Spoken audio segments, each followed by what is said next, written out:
I thought my heart was locked away forever, buried in a lifeless marriage.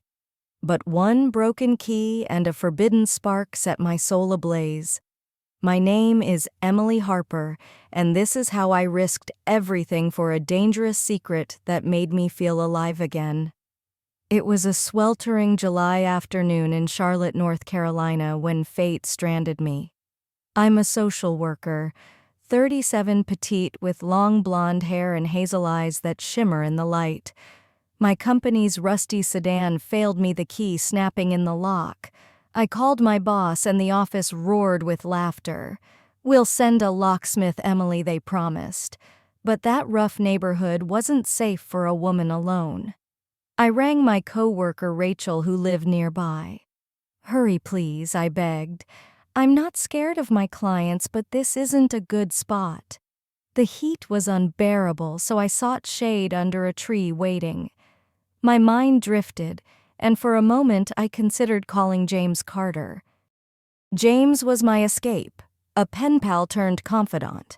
Now my secret online lover, always sneaking into my thoughts.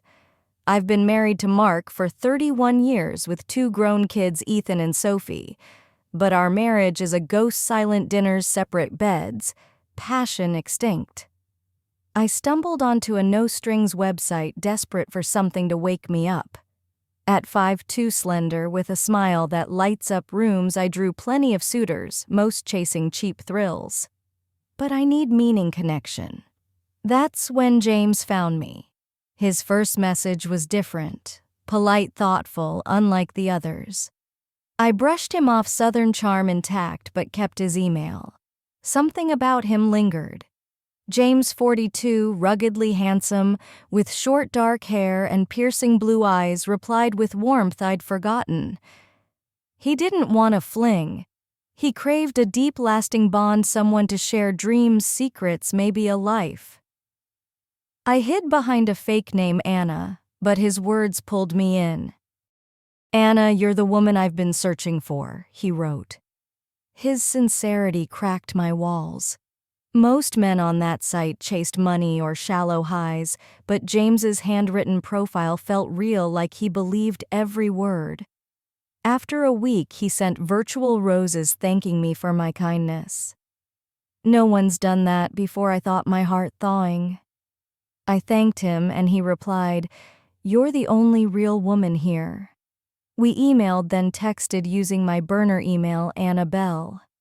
I was guarded. Years of being used had armored my heart. But James's words rang true, each message softening my doubts. I was planning Sophie's wedding, drowning in stress, and told him I'd be offline. Bills stacked up, work consumed me, but James sent a sweet note post-wedding asking how it went. "Swamped," I replied, late, but he understood. "Your life's crazier than mine," he wrote, and I smiled, warmth spreading through me. We texted through a weekend at Lake Norman, and I felt a spark I hadn't known in years. I gave him my burner number, and our chats grew intimate. I tested him, probing. He sent a long email bearing his soul, 3 failed marriages, each a wound. I braced for judgment, but his honesty mirrored my own pain. He thinks I'll run, I thought, but his vulnerability drew me closer. I'd been hurt too, yet couldn't harden my heart like he hadn't. I replied softly, hinting at my scars, and kept texting. James saw me, truly saw me, and I felt a bond deeper than I'd dared hope. He hadn't seen my photo, but his messages burned with passion. "I wonder what you look like," he wrote, imagining how he'd ignite me. He sent a gift card to a high-end clothing store, urging me to buy something sexy. "I just want a photo of you smiling in that dress," he said. I protested, but he insisted, and I wondered why I doubted him. He gives so much, I thought, when others only take. That Tuesday, we spoke, his husky voice sending shivers down my spine. He was thrilled I called, and I felt alive, my smile radiant. We talked about everything, nothing but when he offered to drive 2 hours for a picnic, my heart raced. "I want to kiss you, touch you," he said. I froze, torn between fear and desire, but agreed.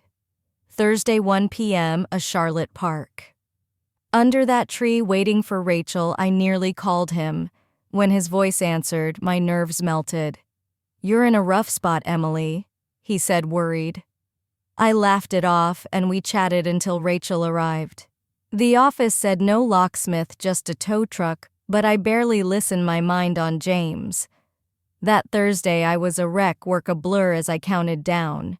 He texted updates but got lost arriving late. I played music to calm myself, then saw a car pull up.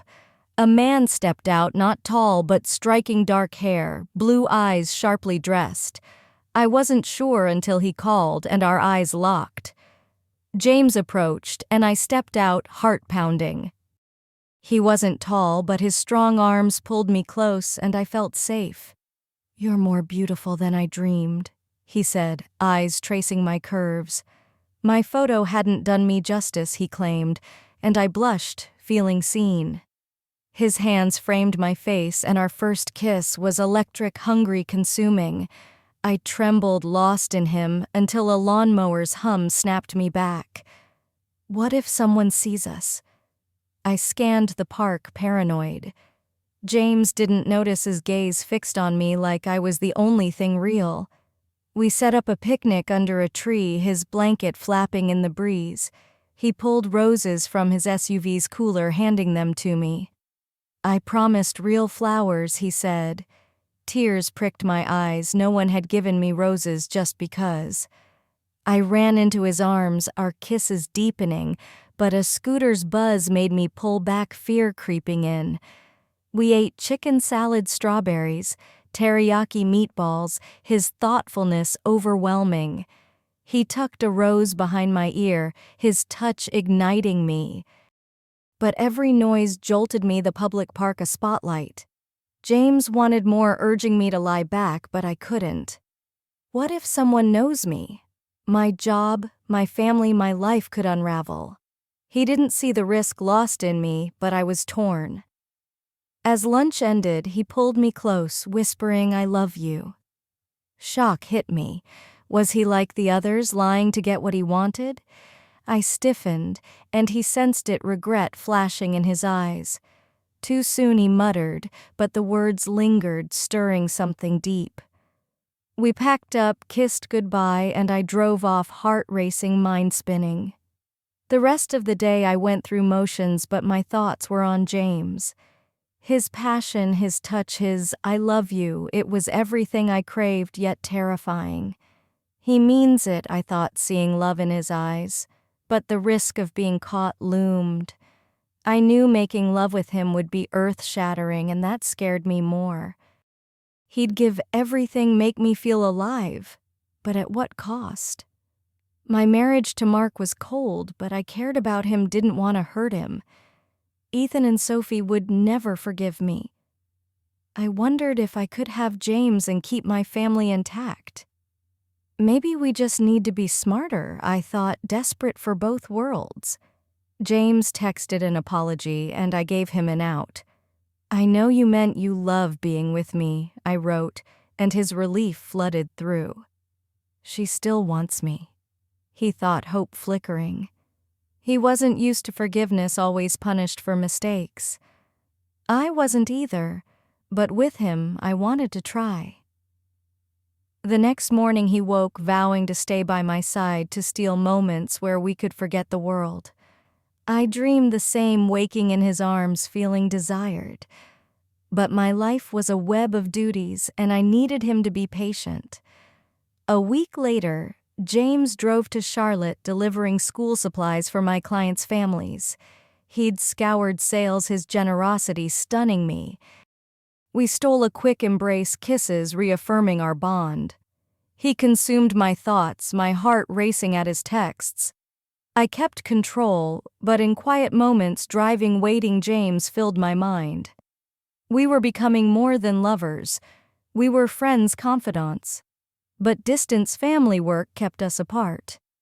That Thursday, he suggested a motel meetup the next Friday, promising a massage. We both knew it could lead to more. Anticipation built, but doubt gnawed at me. Can I do this? I wondered, the weight of crossing that line heavy. James sensed my fear, supporting me, but gently pushed. He booked a room in a small town 10 miles south, far from my clients. Friday, he arrived early, texting me the room number. Candles flickered, oil warmed the air, thick with romance. I walked in, nerves jangling, and he pulled me close. "Relax, Emily," he whispered, sitting me on the bed. "I've set a timer for 2.5 hours. Trust me, let go, feel." I nodded, kissing him, his warmth easing my fears. He slid my shirt off, eyes full of love. "You're perfect," he said, admiring my frame. I'd always thought my chest too small, but to him it was flawless. "Stop thinking, just feel," he urged, offering handcuffs to free me from control. Fear and thrill mixed in my eyes, and he backed off, starting the massage instead. His hands glided over my back, and I gasped, passion flooding me. He felt it too, our eyes locking, emotions raw. We kissed tender, and tears welled up. He's breaking through my walls, I thought, terrified yet alive. He held me, whispering, "It's okay, I feel it too." The alarm buzzed, and I begged, "Hold me longer." He did, my body trembling from our intimacy. "How can I go back to Mark after this?" I whispered. James pulled me close. "I love you, Emily, and I'll always be here. I don't want to break your family, but I need you." I nodded, torn. "My family comes first, but I want you too." He smiled. "We'll steal moments, and maybe one day we'll have more." I dressed heart heavy, and he held me, reluctant to let go. "This is hard," he said, kissing my forehead. We walked to my car, hands clasped, and shared a final kiss. I drove off, eyes blurry, chest aching. Our love was beyond my dreams, but leaving hurt.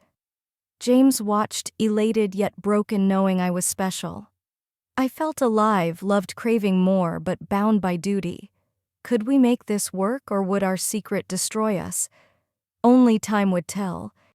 Mo to video Chuan SEO 452 dive into this gripping tale from the lost love, chronicles a true infidelity story that will leave you breathless. Emily Harper, trapped in a lifeless marriage, finds her heart rekindled by James Carter, a man who sees her soul in this true infidelity story. What starts as an innocent online connection spirals into a dangerous secret threatening her family and life in Charlotte. From stolen kisses in a park to a passionate motel rendezvous, this true infidelity story explores the thrill and terror of forbidden love. As Emily risks everything for passion, will her secret unravel her world? This Lost Love Chronicles tale from the True Infidelity Story series captures the raw emotions of desire, guilt, and hope. Watch now to uncover the heart-wrenching twists of this true infidelity story that will make you question love and loyalty. Subscribe, like, and share to join our community diving into Lost Love Chronicles and True Infidelity Stories. Tell us in the comments how this story moved you. Your thoughts fuel our passion for storytelling.